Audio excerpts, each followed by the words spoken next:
Hello guys, મેં છું વડોદરાથી. હમણાં મારી અંદર પોર્ટલમાં એક ઓર્ડર આવ્યો છે 68 રૂપિયાનો.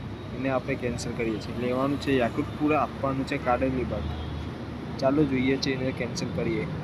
આપણે પહેલાં જઈશું વોટર સપોર્ટમાં, અહીંયાથી જશું ઓર્ડર સબમિટિંગ, પછી આમાં જશું ખાલી બીજી તારીખ એટલે અહીંયા જઈશું હેલ્પમાં,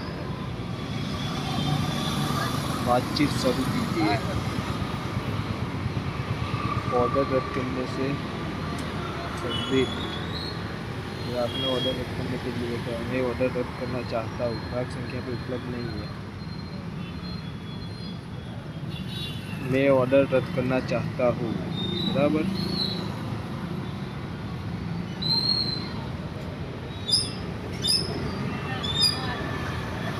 यह कार्य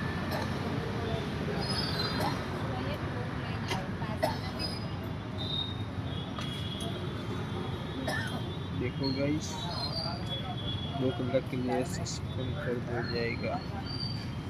हाँ, 2 घंटे के लिए नियोजित 7 रद्द करे.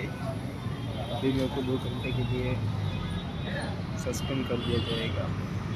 चलो मुझे हो गया कैंसिल.